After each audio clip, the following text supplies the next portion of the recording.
Dulu Ki Joko Bodo terkenal banget dan sering muncul di televisi.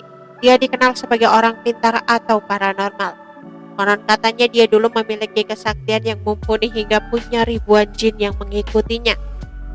Tak cuma kesaktian sebagai paranormal atau dukun yang tersiar kemana-mana, penampilan nyentrik Ki Joko Bodo juga mencuri perhatian. Mulai dari pemilihan nama Bodo yang seakan bertolak belakang dengan kecakapan yang menguasai alam dunia gaib.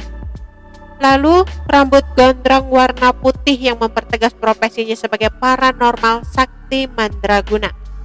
Dilansir dari tribunstyle.com, tak cuma itu saja, rumahnya yang diberi nama Istana Wong Sinting ini melengkapi ketenaran Ki Joko Bodo kala itu.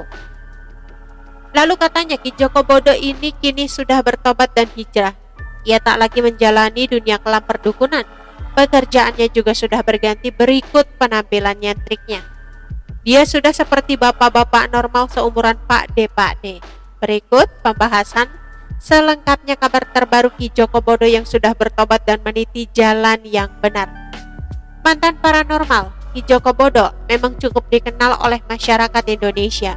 Bagaimana tidak, sepak terjang Ki Joko Bodo sebagai seorang paranormal memang sudah tak diragukan lagi.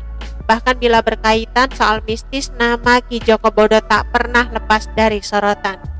Siapa sangka ternyata semasa hidup sejak lahir, Ki Joko Bodo senantiasa dibarengi dengan sejumlah peristiwa besar. Melansir dari Weekend ID, seperti pada tahun 1964, bersamaan dengan kelahirannya Ki Joko Bodo dibarengi dengan bencana alam cukup besar. Tepatnya adalah peristiwa meletusnya Gunung Agung. Ki Joko Bodo diketahui lahirnya di Singaraja, Bali. Lebih mengejutkannya lagi, semasa kanak-kanak Ki Joko Bodo mengaku bercita-cita menjadi aktor. Tak hanya itu saja, Ki Joko Bodo juga berkeinginan untuk menjadi penyanyi kala itu. Namun demikian, itu semua hanyalah angan-angan Ki Joko Bodo waktu kecil. Demi bisa mewujudkan cita-cita itu, Ki Joko Bodo sempat nekat merantau ke Yogyakarta semasa hidup. Kala itu Ki Joko Gudeg atau Ki Joko Bodo memilih untuk menjadi pengamen. Selain itu, Ki Joko Bodo mengaku pernah mengenyam pendidikan di tingkat kuliah pada tahun 1990, tetapi kampus mana belum diketahui tempatnya. Di masa mudanya Ki Joko Bodo mengaku menjadi aktivis. Ia sering berseberangan dengan pemerintah sehingga dia merasakan hal yang biasa keluar masuk penjara. Dari waktu ke waktu Ki Joko Bodo merasa kesulitan dalam membiayai kuliahnya, lantas dia akhirnya menuju Jakarta. Semua itu dilakukan untuk membiayai kuliahnya. Saat di Jakarta, Ki Joko Bodo menjadi buruh kasar di pabrik saja. Waktu berlalu, tampaknya Ki Joko Bodo tidak mampu hidup terus-menerus di Jakarta. Dan akhirnya Ki Joko Bodo kembali ke Yogyakarta dan dia ikut mencalonkan dirinya menjadi lurah atau kepala desa. Dalam proses menjadi kepala desa ternyata tidak mudah yang seperti dia bayangkan.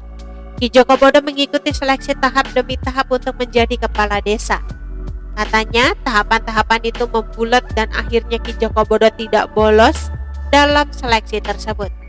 Ki Joko Bodo kini telah berhijrah usai mendapatkan hidayah di Tanah Suci. Imbas dari keputusannya itu, dia harus mengubah penampilannya secara drastis hingga dirinya menjadi sulit dikenali. Penampilannya kini bersih dari rambut gondrong dan kumis serta janggut. Dirinya pun mengaku alih pekerjaan menjadi pemandu perjalanan wisata rohani demi menafkahi diri dan keluarga. Oke teman-teman, itu sedikit berita dari channel Vlog Berita. Sampai ketemu lagi di berita-berita selengkapnya. Assalamualaikum, bye-bye.